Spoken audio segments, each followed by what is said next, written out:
Trump signs amnesty for 1.8 million illegals? Did he Obama us or what? Coming up next on Deceptions of the Ages News.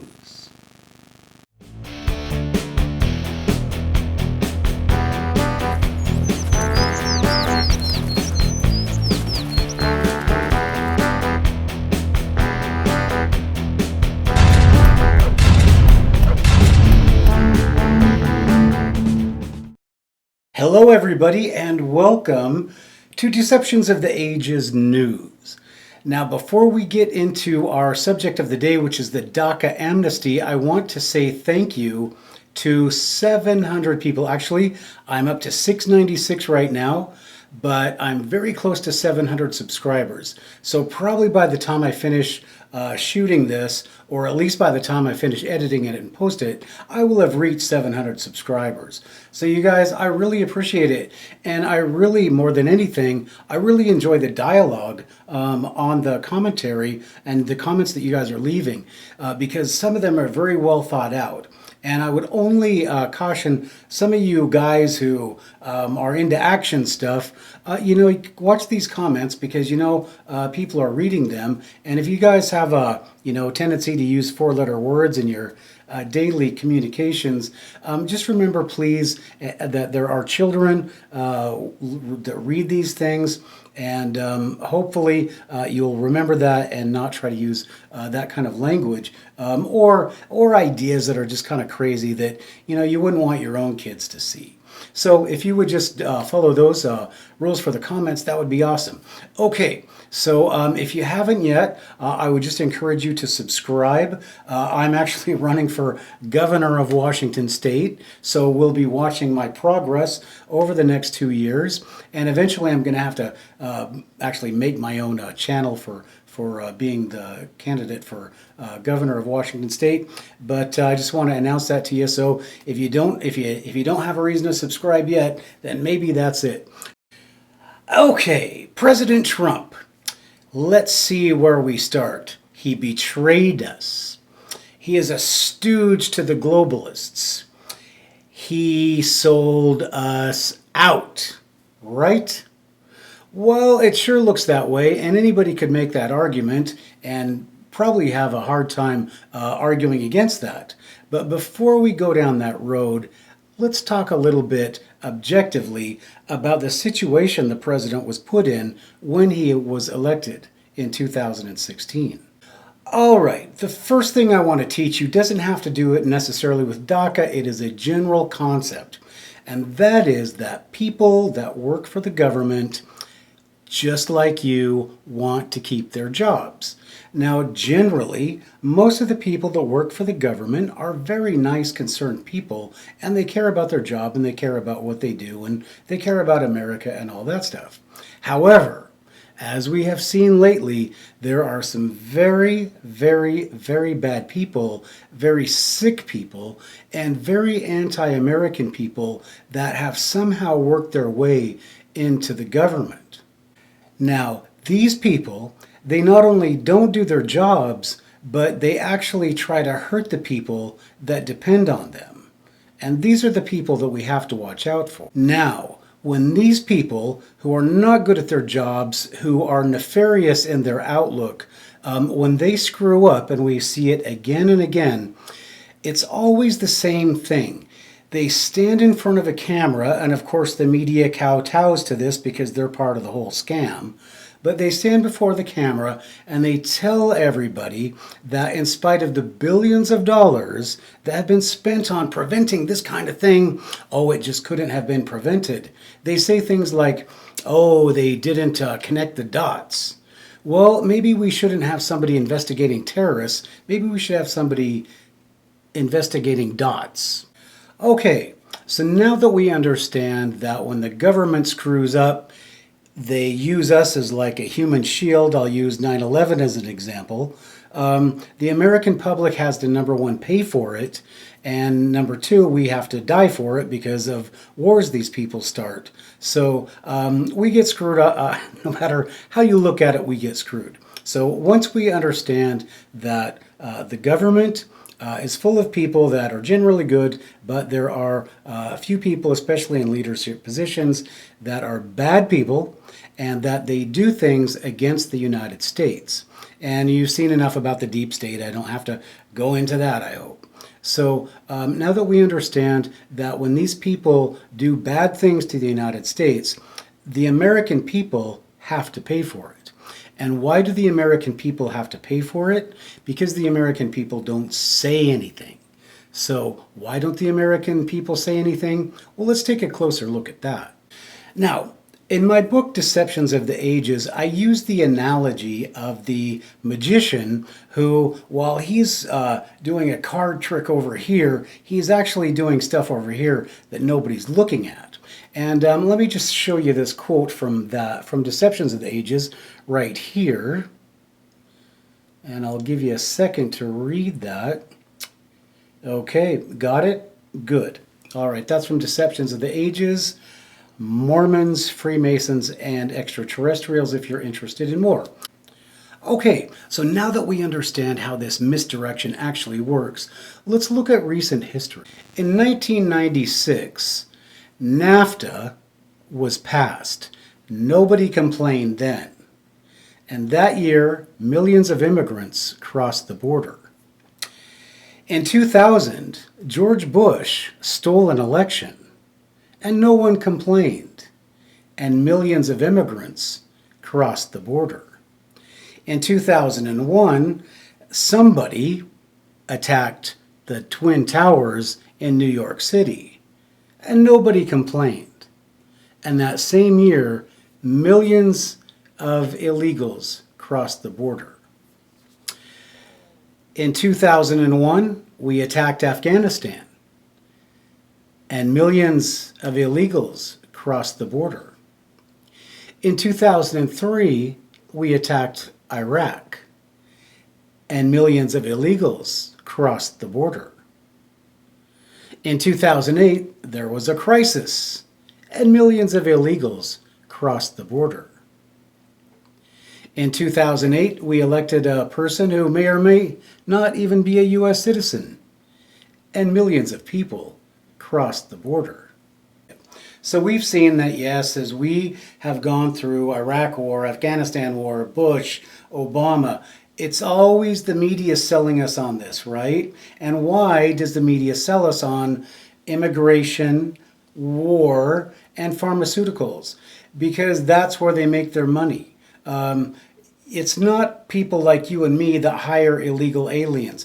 It's construction companies, it's real estate people, it's people that want jobs done on their balcony or whatever that they just don't want to pay an American for.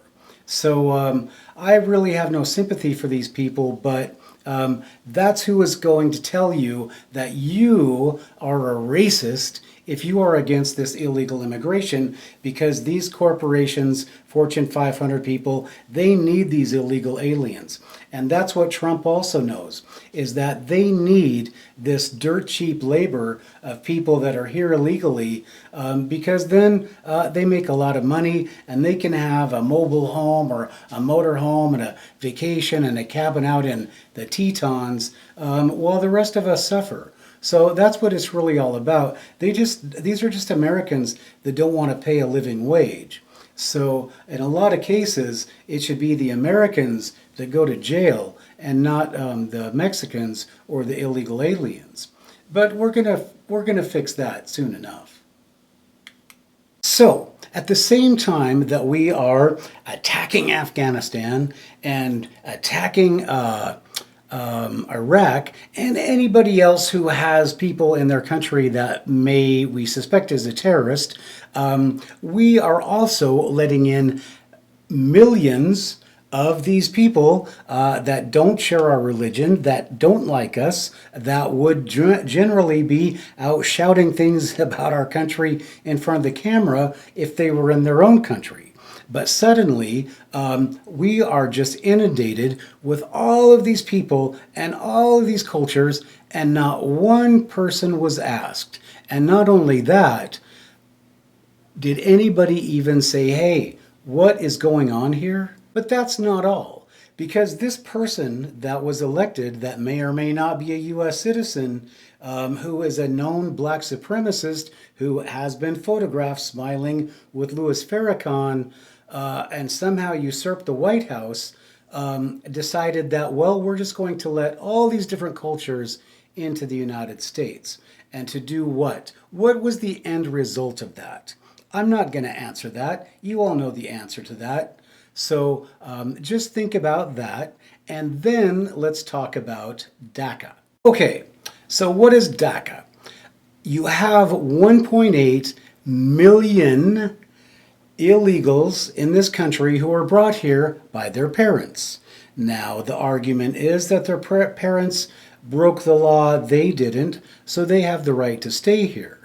So that means that apparently I can go out and break the law and nobody's going to put me in jail because in the United States we don't uphold the laws anymore. Wrong. No, if you're somebody like me, I have an American citizenship. I was born here. I'm a veteran. You can very well discriminate against me and deny me a job and pretty much do anything you want to me. So what Trump has done is he has conferred not only I guess U.S. citizenship onto these people, but now there's 1.8 million people that will be out in the workforce competing for jobs, and because of the race card you have to fill out, they will get a job before African Americans, before Latinos that live here, and before old whitey like me. So that's one of the effects of having this DACA amnesty, is that, yeah, once again, the American citizens have been put on the back burner. And who did it? And why did they do it? Well, let's just think about who benefits from immigration or illegal immigration. The rich. There's only one group of people that benefit from illegal immigration. If you are an apple farmer in Washington, or you have a construction company over in Poughkeepsie, you can save lots of money by hiring people that are not Americans and putting an American out of a job. So a lot of people will say, oh, well, there's not Americans that will do that job.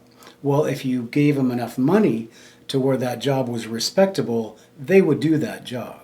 So the bottom line is, the reason Trump signed this agreement is, number one, where are you going to put 1.8 million people? Will their countries take them back? No, we would pay such a huge bill just to relocate them. It would be implausible. And also, the countries would absolutely never take them back. So Trump really, his hand was played out by Obama. His hand was played out by Bush a long time ago. So if you want to get angry at anybody, you really need to be looking at some past history and not listening to these yokels on the television.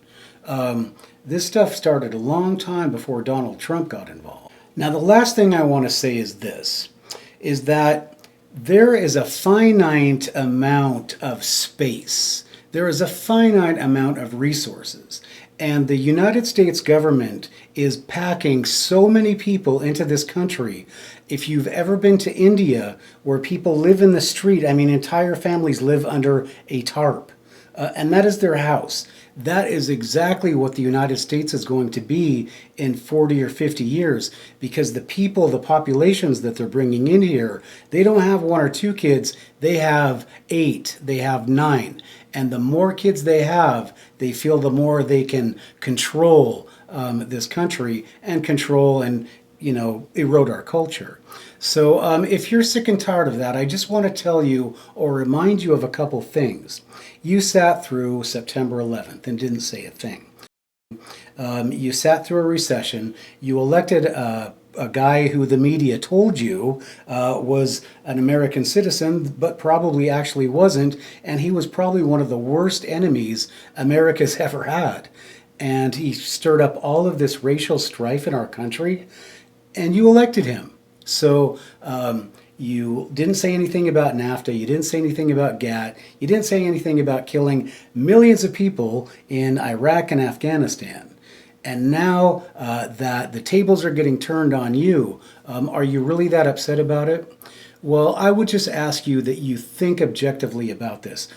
Okay, so what should we watch out for? I mean, should we really be worried we just put 1.8 million illegals?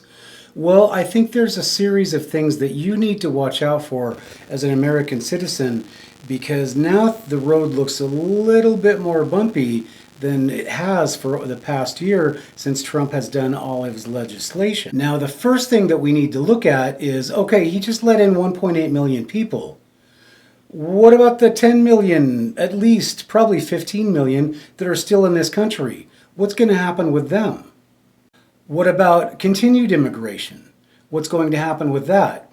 Now, I would just say that if the president is using this because he has no choice on DACA. You can't send these people back home because nobody's going to take them. And what are you going to pay for them to go back home? To do what? Anyway, so that's probably not a realistic solution. But what we need to look at is, okay, so if we made the DACA deal, then immigration should stop, right? We should just stop immigration right now until we get the wall built. If immigration does not stop, then basically what he's done is he's just said, okay, all you people are okay, and everybody who comes after you is going to be okay. And basically, now you're going to have just a race for the U.S. border. So this could really be one of the worst decisions in the history of the United States, because 1.8 million people is the size of, it's bigger than some of our biggest cities. When your back's against the wall, there's no place else to go but forward. This is Deceptions of the Ages News. Thank you for all your subscriptions, and thank you for all your comments. We'll see you next time.